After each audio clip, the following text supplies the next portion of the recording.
Stream Dagat Time on Spotify. Makipagbardagulan using my vocabs over naman sa ass. Watch Dagat Time on Spotify. So, yeah. Hi, Gators, and kakakamba ko lang. And meron akong balita sa inyo na meron na akong new mikropono na talagang o-orpapin na naman natin soon. Ito na naman yung o-orpapin natin soon. Anyway, ayan. Yay, palakpakan natin. Grabe, one poke din to. Mag-cash out tayo. Ganon. So, syempre, huwag natin patagalin pa. Nag-start na with our episode 30 dito sa ating Notify Satellite. Sir, tapos na po. So, yeah! Anong gagawin? Let's... DJ mo, move mo na. Move it. Hindi, angkas. Hindi, joyride. Ikaw dito. So, yeah! Thank you so much, DJ Mod, sa pagpihit at pagkalkal ng ating music lover. So, ito na, simulan na nga natin ang new episode ng First is Duty sa ating episode 30. So, yeah. Ito na ang ating first study for this episode ng kanyang category is Huru / Kulaba / SKL / Taho-Daho! At ang kanyang titulo dito is Buhangin sa Garapon ng Stick-O. Pwede naman. Matangin ay Huru pala to. Siyempre wala tayong laban dyan. Alam man. Ako ba si Cristala? So, I think let's move on na. So, ano gagawin? Let's read it! Magandang buhay na yung Sophie at sa Gators. And second study ko na ito. Not sure kung mababasa mo na yung Let the Love Begin. Pero anyway, horror naman. Nangyari ito ng elementary pa ako, ma. Hindi ko ito makakalimutan dahil isa ito sa core memory ko nung bagetstra pa ako. Lagi ako lumalabas ng bahay tuwing 4 p.m. para makipag-play sa mga shopit baler namin. Meron kasi dito sa amin na parang compound siya. Tapos sa dulo ay bukid na. Meron din mga bakanting lote. Lagi kami nagpe-play ng patintero, tumbang preso, at kung ano-ano pa. At yun nga, dahil nasa bukid kami at sa bakanting lote, isang hapon, hinahanap namin yung isang kalaro namin. Itago na lang natin sa pangalang Ipe.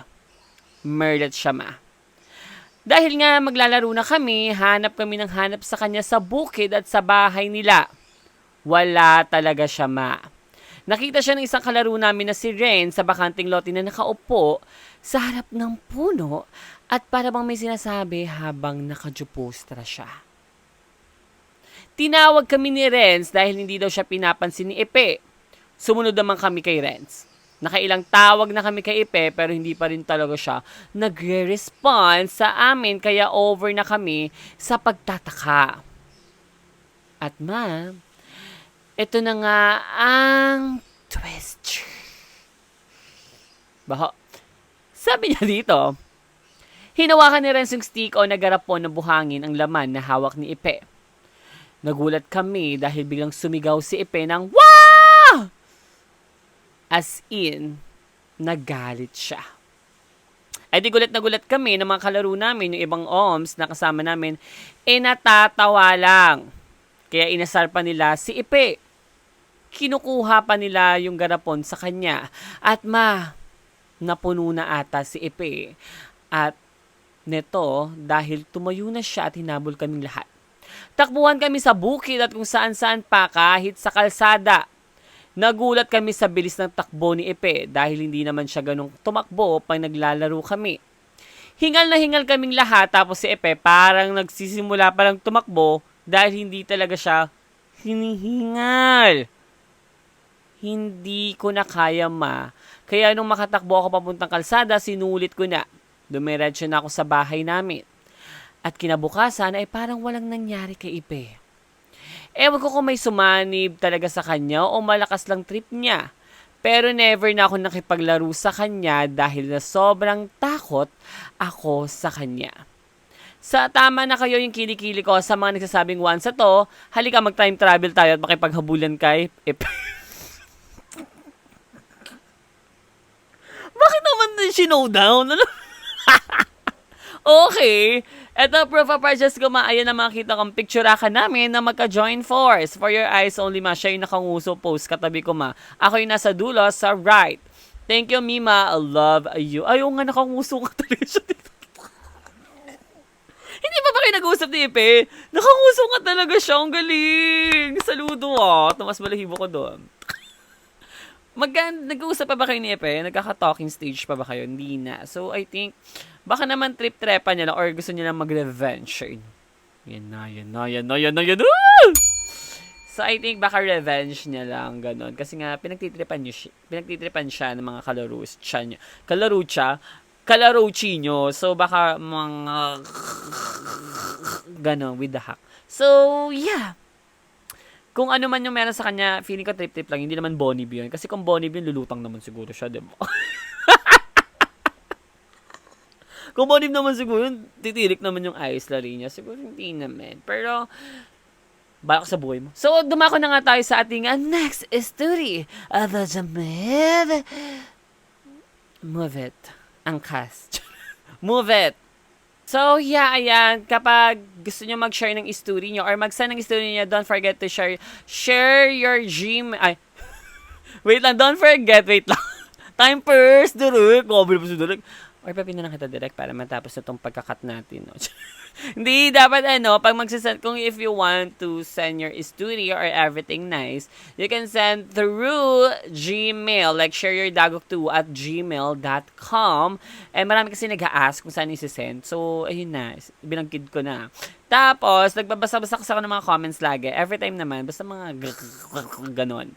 So, ayun, sinasabi niya dito is, parang paboring na paboring. Wala na daw yung punchline. Paano ka magpa-punchline? Third jerker nga. Ano gusto mong mag-spit ako habang, yun na nga, sabi ko na. Wait lang, sakit ang singit ko. Ano gaganin ako? Siyempre, dadamayan natin. Hindi naman pwede yun diba? Siyempre, pag-laugh, laugh. Tapos yung okay lang sa kanila, i-laugh. Pero kapag third jerker and then nag-share sa atin ng mga problem, syempre hindi tayo magiging happy din. Napaka-demonyo ko na. Wala akong laban sa mga demonyo nga, diba? Ako pa ginawa mong demonyo. So, yun lang naman, sinasabi ko, syempre hindi naman, nakakabastos din naman. Like, mainit, umahap din. Yun, ayun lang. Ewan ko sa mga mindset yung balak. So, dumako na nga tayo sa ating next story. Skip ads. So, yeah, let's move on with our next story. Ang kanyang category dito is Tearjerker /BL/Kulaba. At this is the part 2 of the Unsent a Love Story from the episode 28. Mga ganon. So, anong gagawin? Let's read it! Hi, Mima Sofrit, aka Sayo ng Sofian ko, aka DJ Mod, at sa aking mga co-e-gators. Hello, it's me. Hi, I'm the problem. It's me. Ang marapokla ng Pampanga. Time-lapse na agad ng same year October, ito na yung time na magkikita na kami. Nagpasama ako sa cousin ko na may karuray at ang first met pa namin ay restroom sa may SM Nyompanga. Walang nangyaring kaerboga na, we just hug and kiss it. Narid ko may nyo man na may nangyayaring kaerbogan. Over naman sa assumption, kala mo talaga sayo siya ng DOJ. O sige. Hoy, wala ako naisip kayo yung gumagawa ng mga problema nyo sa buhay. Hindi ako. Ba't sinisi? So, yeah, let's move on. Then, sumakay na nga kami sa karuray and tinitingnan niya lang ako na teary-eye siya. Naiyak na ako kasi walang lumalabas na word sa bungangarit niya. Niramdam ko yung genuine happiness na masaya siyang nagkita kami at ganun din ako sa kanya. Parang tears of joy, diba? Yung mga love. Kasi, love na yan bakit kailangan pakalabanin? Basta pagmamahal talaga, on top yan. On bottom leta, on top leta, pwede naman balak sa buhay niyo. Alam mo, ka-join ako dyan. So, let's move on. Ang sabi niya pa dito, 3 months din siya nagstay sa balor namin. Pinakilala ko siya sa buong angkan ko, Akala mo naman talaga siya yung nasa top of the family tree. Tinur ko siya sa lugar namin and some sort of Luzon. Thankful ako that time na nandun siya kasi sinusumpong ako ng anxiety ko since wala pa akong work at parang na-pressure na baka ma-Julie ako since need ko ng 2 years ng experience before taking board exam. He always gave me an advice and pinapa-feel niya yung worth ko na hindi lang ako pork chop rep. Lahat ata ng emotions na feel ko na with him. Kala mo talaga, creator ng Inside Out, eh. Ba't naman nag-Disney? So, let's move on. DreamWorks pala. DreamWorks ba yun? Aba, mali ko. Ay, Disney nga. Oo, kasi nakapunta pala ako ng Disney dito sa Enchanted. Local version. So, let's move on. Sabi niya pa dito, and para na rin kaming magbursawa, kasi nga, magkasama kami sa isang bubong ng matagal. Fast forward to January, I got my work lalo as junior architect. Yes, galing, tayo na! And isa yon sa mga sinanyang firm para applyan ko. Sobrang dependent ako sa kanya and sobrang saya ko na may ganito akong bowa. Bumalik ulit siya. Here since wedding ng ate ko. He traveled safe and kabisado niya na yung balor namin. Nagstay siya rito ng ilang months and ang kaibahan nga lang is since nagwo-work lalo na ang Kekima, gabi na lang ako nakaka-uwi since ang work ko ay super far away. Lagi lang siya sa room ko, naglalaro sa computerette ko. Kala mo talaga may ari ng piso net eh. Telling how much he misses me and ina-update ko rin siya kapag free and break time ko. Fast forward ulit ng January, nagkasakit ako ng measles at tinarangkaso red since nabasa ng ulan at pinagpaiba-iba ng panahon. Lahat kami sa Baler ay nagkabukit and ang last na nagkabukit ang bowa ko. Kampante ako na gagaling siya dahil kaming lahat ay gumaling din. Papasok na ako sa work lalo after ko siyang bantayan noon dahil nga nilalagnat siya. I always kiss him and say, I love you, yun lang bago ako malis ng bahay. And ito na nga ang twister! DJ Mad! Safe naman ako nakarating sa office red at wala naman na feel na bigachi nang bilang nag-chat si mama sa akin na nagpapawis daw ang aking bowa and malamig siya. So, sinugod siya sa ospital. Ako naman nakampante na since dadalhin siya sa ospital at dadaan na lang ako doon at bibilan siya ng mga fruits. Habang nasa kaligitnaan ng work lalo, nag-call yung tita ko na pumunta ka na dito sa hospital, dalian mo. Baka di mo na siya maabutang alive. Kaya nangyari. Natahimik ako ng ilang segundo, Mima, at kulbang-kulba ako. Sabi-sabing tita, wag naman po kayo magsabi ng ganyan. Dali-dali ako nagpaalam sa mga boss ko na jujuwi na ako kasi may emergency sa bahay. Nagpahatid ako sa kawork ko sa sakaya ng minibus. Habang nasa minibus, tatawag ulit sila at sinabing tinutubuhan na daw siya. Hindi ko naman detalye dahil sobrang bukit pa rin ng puso ko. Bumaba ako sa minibus dahil di siya makasingit sa traffic, kaya bumaba ako at sumakay sa mga nagtatricycle habang umiiyak at hawak ang rosary na binigay niya sa akin. Iyak ako buong biyahe, calling Lord do miracles, Lord keep him safe, na i-heal na siya. Pagdating sa hospital, hindi ko na siyang inabutan ng buhay pa. Wala na akong pake kung anong isipin nila sa akin, basta hysterical na ako doon. Ang dami naming plans, Ang daya niya, iniwan niya agad ako. Wala sa plano namin yung mategi. Ang daming what if sa isip ko na, what if di na lang ako umalis? What if binantayan ko na lang siya? Maraming mga taong sa isip ko na bakit ako napa-question ako kay Lord pero never ko siyang sinise. Sorry, Mima, di na masyadong makagamit ng mga vocals mo. Hanggang dito na muna. Wait kayo sa part 3. Kala mo naman talaga, Aldad na abangan. Okay na, tama na. Lininya na mata ko. Ito yung proof of purchase ko. Baka sabihin yung once lang ako. Itigil nyo yung ka-video nyo yan. Itigil nyo yung video na yan. For your eyes only. Ayan, Mima. Travel namin, meeting with the family and friends at last photo ko sa kanya dito sa Earth.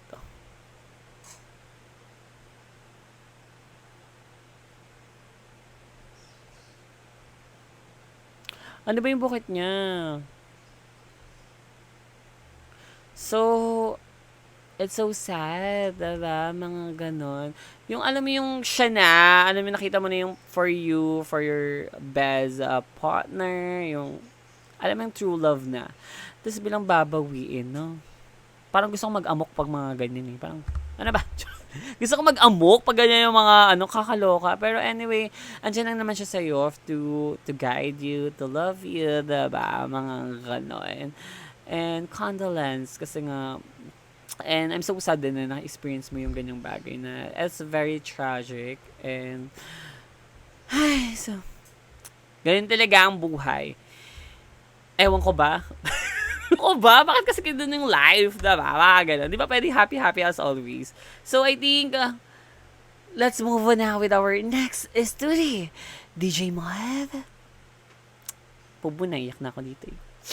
Third jerker. So, yeah, let's move on with our next story. Ang ating third story for this episode is, ang category is third jerker / romantic. Ano romantic? Slash, lagyan ng asin para bailot. Anong romantic? Let the love begin. As a lush, kulaba, / SKL. At ang kanyang titulo dito is, Kekirong Nalito. So, anong gagawin? Let's read it! Hi, Mima Sofinet and Seyo ng Notify Satellite at Sofian ko na plakado na. Anong plakado? Ba't naman kasi nang may padahak? So, ito na. Super new listener lang ako, Mima. And nung first time na pakinggan kita, Mima, sa TikTok, yes, galing tain na talaga, Kes. Kaya dahil dyan, nabitan ko na talaga mag-share ng dagok, Kes. Mima, hindi ito one sa SKL talaga kasi super na windang akes sa self ko. Mima, hindi ako istrata. Pero super religious ang family ko kaya na growing up akes sa church pero may sure akes na keki ako. Dahil grabe din ang liborsya kes sa mga niti pirates so much. Wow na mo, Jane. So much. Dulok-dulok mo? Tingin naman ako nung niti pirates. So let's move on. Ang sabi niya pa dito, one time Mima, nasa church si Keki, tapos may activity ang mga shonderet na sobrang boring. So, si Watsmi umupo lang sa tabi-tabi sa gileda at super ketay dahil sa super bagot. Tapos na-realize Kes, may tumabi sa aking merlat. Tapos, pagka-sight ko, kilala ko pala si Merly. At dahil namo Jane si Keki na to, chinika-chika ko na si Merly. Anong chika yan? Baka ibang chika yan, no? Huy. Baka ano na yan, huy. Chinika ko na si Merly. Sabi niya pa dito is, Ma, eto na nga ang twister of the maid. After the day na windang si Wataru at hindi mawala si Merly sa isip ko. To the point na super waiting a kiss na mag-Sunday para makita at machika si Merly and fast forward, na-realize ko naman na bet ko na si Merly. Ay, na-erbogan. Hello, this is love. Tandaan nyo kayo gumagawa ng love story niya, hindi ako. Taga-basa lang ako. So, let's move on. So, ayun na nga, super chika ko kay self na, hala, keki ako, diba? What is happening to me? Tinatok-tok ko ang sarili ko, ma. Kulang na lang magnyukolak, di wala, revise lang. Pero sinabi niya talaga. Sinabi niya dito, hello, what me, bakong loko, diba? Like, what is happening? So, kinausap niya yung sarili niya. And fast forward again, nag-decide the kiss na ligawan si Merly.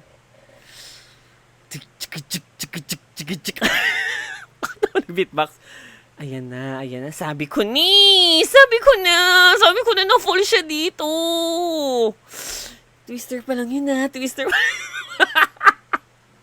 So, kasi nga naniniwala naman din siya siguro siya sa Ajinomoto na if you dress well, you just to impress. You look good to impress. Ba't ka maghahanap ng tao na hindi mo ka-level?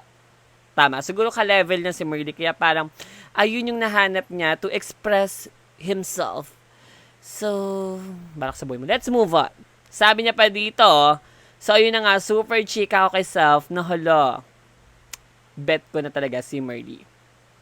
Sabi niya nito, one time, Mimaret, may time na feeling ko super tinitest ni Merly si Wata kasi kilala talaga si Wata na kekiro and laging plaks ang punda and blush on. Ang ginagawa niya, nagsusuot siya ng maluluwag na knee-shirt para makita kes ang strap ng braret niya tapos super awkward kasi hindi talaga akis na erbogan sa kanya like Mima. Ew! Pero niligawan niya. Siya nagsabi ng ew, hindi ako Pero niligawan niya. Mo to. Itiri mo na yan, magmukbang ka na ng oyster. Alam naman gawin pa namin yung tawag dito, buttered. Buttered mussels. Diba? Ganon. So, let's move on. Anyway, fast forward, Mima. Matagal din akong nanligaw. Like years. Kasi hindi naman ako marunong manligaw, Mima. So, hindi ko alam ang galawan. Bak. Uy, wala naman, masama pag keke ka, tapos naligaw ka ng word. Yun yung preference mo, diba? Akala, stop! Alam ka naman, ganun ka namin. Hindi naman. So, if yun talaga yung ayun talaga yung bet ng puso mo, sundin mo. Wala kami magagawa kung kay nalilito. Hindi daw? Mga ganon, nyik-nyak. So, let's move on. Sabi niya pa dito, so Mima, nanligaw si Wateme ng almost 4 years. To the point na nagbago ako for her, and one time chinat niya to, suddenly stop it kung ano daw yung ginagawa ko. And super cry si Watame dyan, so more of the story, kung Nitty Pirate ang bet mo, wag kang malilito. Focus ka sa shitty Pirate. Mima, ito ang proof of purchase, Mima, for your eyes only lang ha. So ayun, sana maridad. Salamat sa... hindi din siya bet ng Merlat. So, yun talaga, yun lang din naman. At least you try to express your feelings to her and everything nice, diba? So, hindi. Muna ipilit yung sarili mo, diba? Kasi nga, naniniwala tayo sa Ajinomoto na if you dress well, you dress to impress, will look good to impress. Ba't natin maghanap na tao na dito ka level? So, if we start now, we will achieve mga gano'n. Parang may... Yuhuu! Sana may mabagansya tayo mamaya, diba? Para... Miss ko na yun, diba? Ba't na-miss? Kala mo ito officially missing. Over naman. So, thank you so much for sending your story. Ayos-ayos time sana to eh. Saya ka na ngayon. Na-inlove yung keki na to, diba? Ayos! Sinaktan mo ako. Nawala ang Nitty Pirate. Munti ka na ako mag-nyapay larot, diba? Mga ganon. Mutikan ka na rin talaga Pili ka na herbogang ka lang or something. Ewan ko sa inyo. Kainin mo. So, naman ko na nga tayo sa next story. The J-Mod, let's move. So, yeah, let's move on with our next story. So, our next story dito is, category is, tearjerker. But ang tagal? Tearjerker as a wash, traumata. At this is, trigger warning sa ating mga listeners. So, meron ditong, traumata and abuse na sasabihin. So, trigger warning lang. Okay? So, anong gagawin? Wait lang. Ang titulo pala muna is, akala ko lahat ng laro noon ay masaya. Hindi pala. So, anong gagawin? Let's read it! Hi ma, this is not a pasikat story. This is pasabog ng puso ko. Let this be a safe for awareness, a nudge judgment. Let this be heard by every e-gator who thinks they're alone, because you're not. Sorry ma kung hindi mo na ako gagamit ng e-gator sa vocab. Over naman sa heart-to-heart letter. Kala mo talaga siya nagsusunod na Ma'am Charo. Dear Mami Sophie aka Daddy Willard, Seo ng Sophie and Co. Ako po si Ina. Short for my desired drag name, Nextina Aquafina. Bet na bet ko po kasi talaga maging drag artist. Ako po ay Closeta, Keki, at may Nyay-V. At nabubuhay sa multo ng nakaraan ko ma. Hindi ako nagsulat para magpapansin. Nagpapasaklolo ako sa pamamagitan ng isturi ko. Nyaktual abuse ako. Nyay-V, shame, addiction, traumata, silence. Ito ang mga piyesa ng buhay ko na hindi ko masabi kahit kanino, pero sa'yo, Mami, nararamdaman kong ligtas ako. Mabata pa lang ako, may nangyari na hindi ko lubos maunawaan. Wala akong sapat na wika noon para ipaliwanag, pero ngayon sa tulong na mas malawak na kaalaman, naunawaan kung ang nangyari sa akin ay tinatawag na COC, sexual abuse. Gusto ko mag-spread ng awareness to my fellow e-geaters about this dahil kung sa tingin nyo ay invalid ito at hindi ito totoo, ang karanasan ko ay patunay at ako ang sisira sa dilubyong ito sa amin. Hindi ito galing sa matanda, galing ito sa mga pinsan kong mas matanda lang ng konti. Preteens, halos kasing edad ko. Sa mga moments na yon, ginawa nilang laro ang hindi dapat nilalaro, ma. Ang katawan ko ay naging experiment at ako mismo natuto ring manakit ng iba. Para siyang sumpa cycle, ma. Pasahan, final destination, bloodlines ang atake, mga ganon. Hindi ko maintindihan kung paano ko rin naipasayot. Para ako naging tagapagmana ng traumata tapos naging tagapasa rin sa ibang pinsan ret ko na naging biktima rin. Hindi ko alam kung paano ko hihingi ng tawad, ma. Hindi ko ito ginusto pero responsibilidad kong pagalingin ang sarili ko. Sana kung nakikinig kayo, mahanap nyo rin na patawarin ako ang sarili nyo gaya ng pagpapatawag ko sa sarili ko ngayon. Pagpapatawad ko sa sarili ko ngayon. Pero kung babalikan ko, ma, I was just a child too. At walang mali sa isang batang gustong umunawa pero ginising ng traumata bago pa siya maging hinog sa pag-iisip. Ang katahimikan ng tunay na salarin, ma. Walang nagsabi kung ano ang tama't mali, walang nagturo sa amin kung ano ang consent, kung ano ang boundaries, kung ano ang tunay na pagmamahal. Kaya ang alam ko lang ay ang sakit na pinalitan ng sandaliang ligaya. Fast forward, ma, pagdating ng high school, dala-dala ko pa rin yung bigat na yon. Tahimik ako pero puno ng guilt, ng hiya at ng pagsisisi. Bakit ako ganito? Bakit sa tuwing may kaibigan akong omsel at hinihiling ko secretly na sana magpakita siya ng motibo?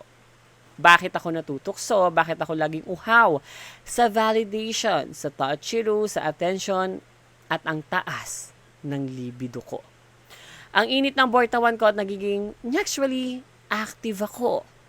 Bagetstra pa lang siya nito, ah. Hanggang sa naging college na ako, Mima Sophie, ninais na lisanin ng kasanayan ko.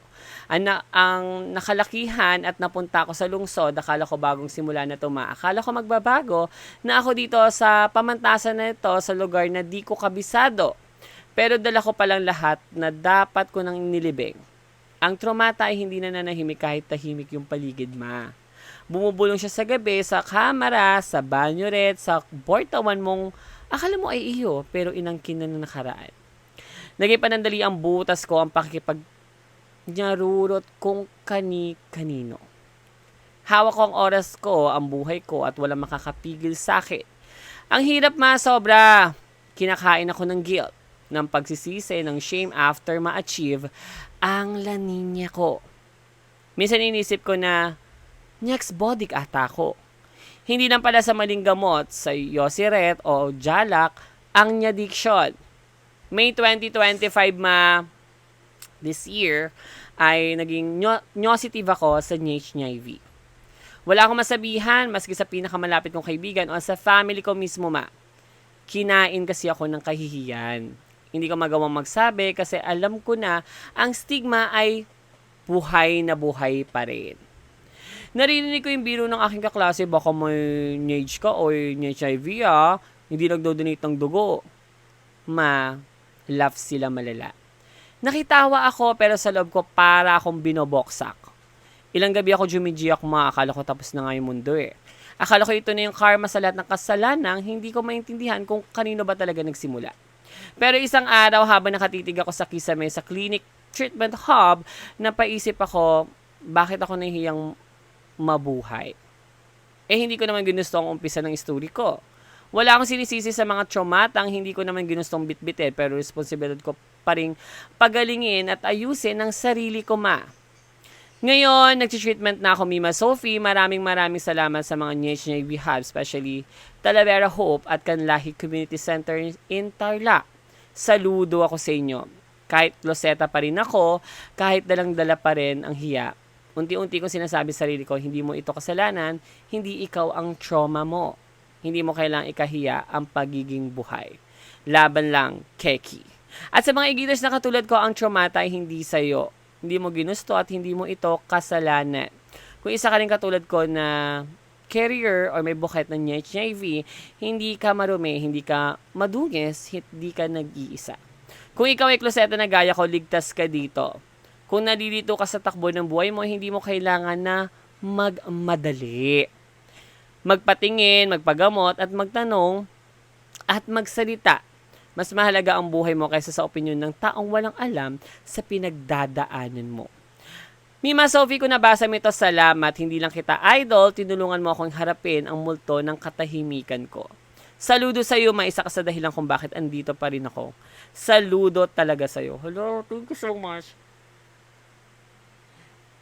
At sa mga keking katulad ko, ito ang pabaon ko. Bata ka pa pero hindi ibig sabihin na wala kang karapatan maghilop. This is Ina Nextina Aquafina, Certified Igiter, Survivor ng Sikreto, Warrior ng Awareness. Tama na kang kilikili ko. Maraming salamat, ma'am. Love you. Hihi, ow. Sana mag-meet us soon. Talagang magta-travel ako, ma. Isa ka sa hero ko. Akala mo talaga siya ng sunod na door net. Third year ka ako, ma, ba nagsusulat neto, ha? Di ko alam, ma, kung kaya kong magbukas ng sarili sa taong di ko pa lubusang nakilala o tunay na nakita. Iyak ako. So, yeah, yan. Thank you so much for sending your story. Gabi, napakatapang mo. At, diba, alam mo yun, thank you so much sa pagbigay sa akin ng trust to read this kind of story sa Dagok Time na talaga naman is an eye-opener sa lahat na, diba, may mga ganong experience. Alam ko, dahil sa mga traumata, parang na-adopt since bata sila, parang na-adopt nila yung traumata na yun into their, hanggang sa paglaki. So, parang yung sinasabi niya dito na nahawa siya dun sa before na traumata niya. So, nagagawa niya na rin. Basta again, parang ina-apply niya rin. Kasi kala niya okay lang eh. Kala niya walang masama doon, diba? So, from sa childhood, niya. And, ayun, naging siyang, dahil sa pag-explore niya and hindi niya makontrol yung sarili niya dahil siguro parang na-adapt niya sa environment niya is yung pagiging neurotoabodic niya. Parang ganon. Yeah, diba? At least ngayon is, ayun, nagtitake siya ng treatment, diba? So, tuloy-tuloy lang and take mo lang yung medicine and change a lifestyle. Ganon. And then, of course, yun nga, yung sana maka-recover na rin siya sa kanyang traumata from sa past niya. Nandito kami lahat ng mga igiters na to help you para sa mabilis na recovery mo, diba? So, yun. Thank you so much kasi ginawa mo akong hero for yourself. Eh, hindi naman ata. Ano ba ginawa ko? Over naman. Hindi nga. Thank you so much, lambot ng puso. Ganon. Kasi syempre may natutulungan pala ako kahit di ever ako nagseryoso dito sa buhay ko, diba? Anyway, like ka lang makinig ng Dagok Time para ma-love ka and everything nice.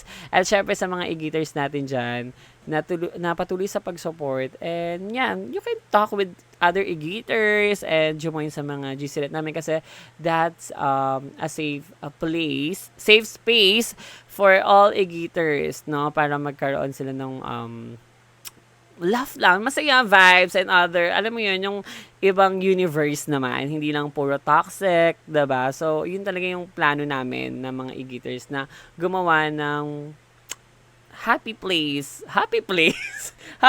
safe space, and no judgment. Ayun yung gusto namin ma-implement sa igiters, diba? Ibang community, yung kulturet natin. So, thank you so much for sending your story and I hope na maka-recover ka na and magpagaling ka. You're so brave and sobrang lakas mo, kaya bias ka namin. So, yeah, thank you so much for sending the story. So, let's move on with our next story, the Jane Head. So, yeah, let's move on with our last story for this episode. Ang kanyang category dito is SKL is a lush libido is a lush dilubyo. At ang kanyang titulo dito is sa letrang C. Bingo. Dahil sa letrang C lang. Over naman sa New Galstra. So, anong gagawin? Let's read it! What's up, Mima Sophie at sa mga kapwa ko igiters? Writing this story while listening sa Dagok Time sa Notify satellite mo, ma. Anyways, let's move on. Ang story na to ay hindi about sa akin, kundi sa kasamahan ko sa work dati. Ako nga pala si A. As in, A lang talaga name ko, ma. Anong paki ko? Anong paki ko? So, let's move on. Dati akong call center agent sa isang BPO company dito sa Davao City. May friend akong Merlat dati na over naman sa self-confidence kasi feel niya lahat ng male people sa prod namin ay may like sa kanya. I-hide and seek na lang natin siya sa pangalang Enna. Naging friendship kami, ma, at talagang parang machine gun ang mouthwash niya dahil ini-isplok niya sa akin. Ano mouthwash? Ano gargle? Ini-isplok niya sa akin lahat ng mga happenings niya sa kanyang life. Most especially sa kanyang nirurut life. Na para bang siya lang sa iyo ng MMK kung makaka-story pa. Hindi ko masisay na beautiful si friend ko pero she has a great body.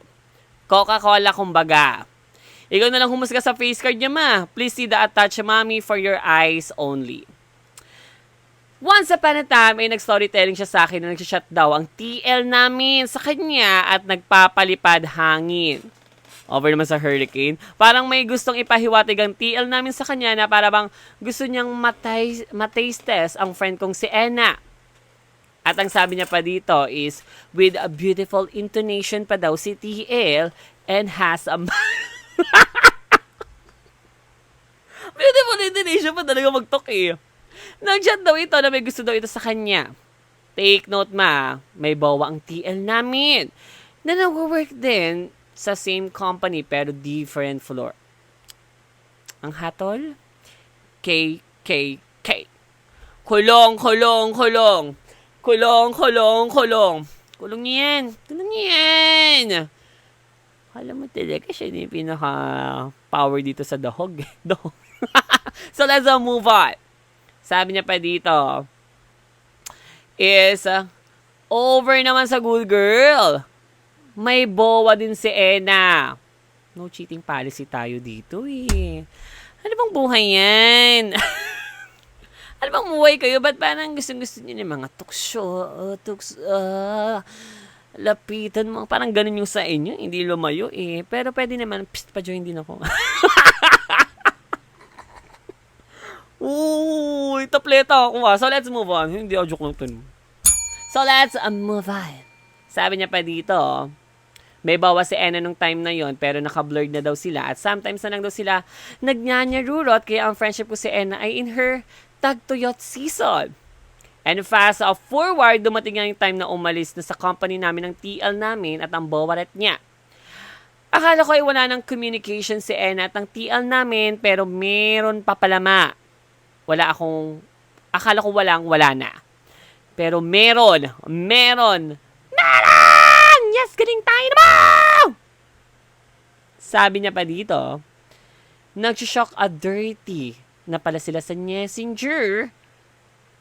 At ang sabi niya pa, ay eto na talaga ang twist other the Jamade.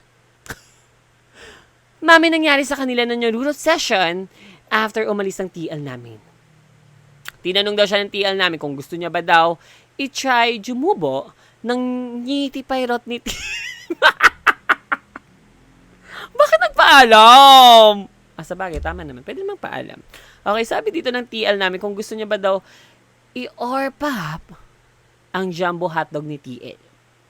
At ito naman friend ko, Merlet, pumayag na dahil nag-break pala sila ng bawa niya nung time na yun at need daw niya makalimot at makalasap ng laninya. Nalaman ko lang itong weeks after nung may nangyari sa kanila. Sabi niya sa akin because kumakati na daw ang mouthwash niya at hindi niya na kayang i-hide and seek ang washing machine niyang bungang.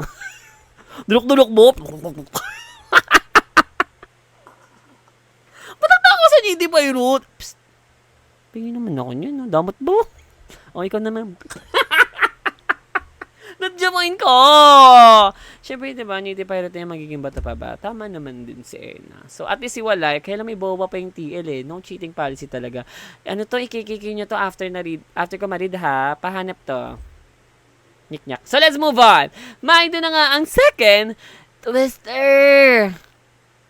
Nung nakita niya daw ang ngiti pirate ng TL namin, ay nakulba siya.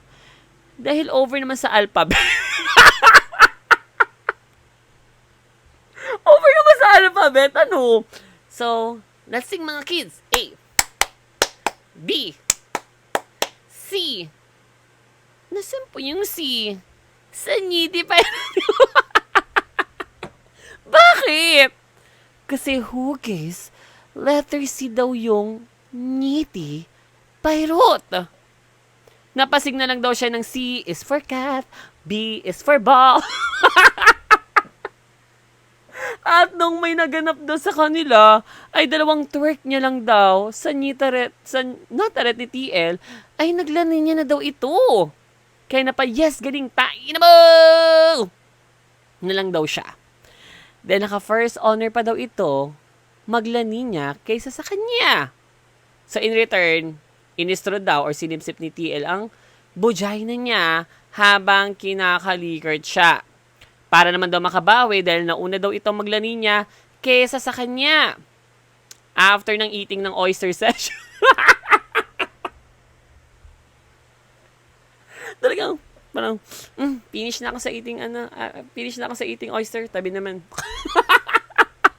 After ng eating ng oyster session, ay umibe daw ito ng musician.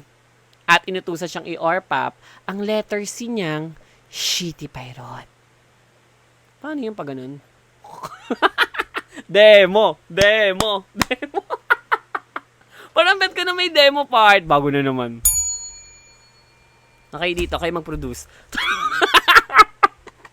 Gusto ko ng demo. Okay. Isisigaw natin yung demo kapag hindi ma-imagine natin. Para ma-imagine natin. So, demo. Okay, so let's move on. Demo Lovato. Ba't love? Demo Lovato. Okay, so demo is i-demo natin. So, let's move on. So, yeah. Napaisip daw siya kung paano niya gagawin yun. Dahil parang letter C nga ang ngiti pirate ng Omseret. Pero yun nga, ginawa pa rin ni Ena. Malapit na raw wait lang. Yun nga, ma. Ginawa pa rin ni Ena ang pag-orpap sa shitty pirate kahit malapit pa raw matanggal ang pustiso niya nung time na yon dahil sobrang hard daw. Siguro mo in-orpap niya. Demo. Parang, in-orpap niya, di ba? Parang, pulutin mo. Bawal yan! Yung baba niya, ano yung sa balita? Isang merlat. Yung kanyang baba ba, ay grabe talagang tumak. Ganon. Nalaglag yung stiso habang in-orpap. Wait lang, pasok ko muna sa CR. Bakit? Demo. Bawal yan, pulutin mo. So, pinulot. Sabi niya pa dito, pinulot daw niya bigla ang justiso niya kasi natanggal na nga yung gums. Nung time na yon dahil sobrang hard daw ng Omseret at ginudgud daw ang face card niya sa shitty pirate. Over naman sa Dive by Ed Sheeran. So, ayun na nga, Mima Sophie. Pagkatapos na nangyari na sige pa din daw ang chat ni TL sa kanya, parang gusto pa ata ng part 2. Pero ayaw niya na daw dahil sumakit daw ang trangkeya niya sa pag-orpap. At may boyfriend na din siyang bago ngayon. At hanggang ngayon ay hindi pa din alam ng bowarit ni TL na may ginawa siyang cheating policy. So ayun lang, Mima, tama na kayo yung kilikili ko. Regards, A. So ito yung proof of purchase. Ano naman iba-iba naman kasi yung size and looks ng ngiti pirate, diba? Like, there's no perfect ngiti. There's no such thing as a perfect ngiti pirate. Mga gano'n, diba? So, that's a body, that's a human. And syempre naman, nalaugh lang ako dun sa muntikan na matanggal yung justiso. Kasi ba't kasi dinribble ba naman? Ewan ko talaga, matatanggal talaga yung gums noon. So, I think ayun lang, mali din yung ginawa na cheating policy, no cheating policy tayo dito. And, ayun nga, i-KKK na lang yan para matapos na paghihirap ko eh. So, kamuin yung letter C na niya. Parang gusto kamuin yung letter C na Ngiti Pirate para matapos na tong episode na to, no? So anyway, hanggang dito na lang. Thank you so much sa mga Thank you so much sa mga nag-send ng inyong story. And super, ang dami nating lesson learned ngayong this episode. And yeah, thank you so much sa mga lagyan ng asin para Violet. So, ayan. Thank you so much din sa mga nakikinig ngayon sa ating Notify Satellite and YT Satellite, mga kandot. So, anong gagawin? Don't forget to subscribe. Don't forget. Oo, tama. Subscribe nyo yung YT Satellite ko para naman diba? Tapos, i-share yung Notify and follow the Notify. And lagi kayo magko-comment tsaka i-rate nyo rin yung aking Notify Satellite. So, mga ganun lang naman. And yeah, thank you so much for all the love, all the, kulang na ng iitiri ko din kayo lahat. Pangbawi na ba? Ganun. So, yeah, that's all. Tama na kayo magad yung kilikili ko. So, bye, Gitters. I love you all. Bye. Sabi nga. Ha? DJ mo, ba't mo nilalabas yung sobrang balat mo? Parang kamukha mo yung letter. Ay! Iba! Letter X yung Nitty Pirate. Ba't naman dalawa yung Nitty Pirate DJ? DJ, mag-mas ka na nga. Kabis na mga tao. Hindi ka pa na video na yan. Hindi ka na yan.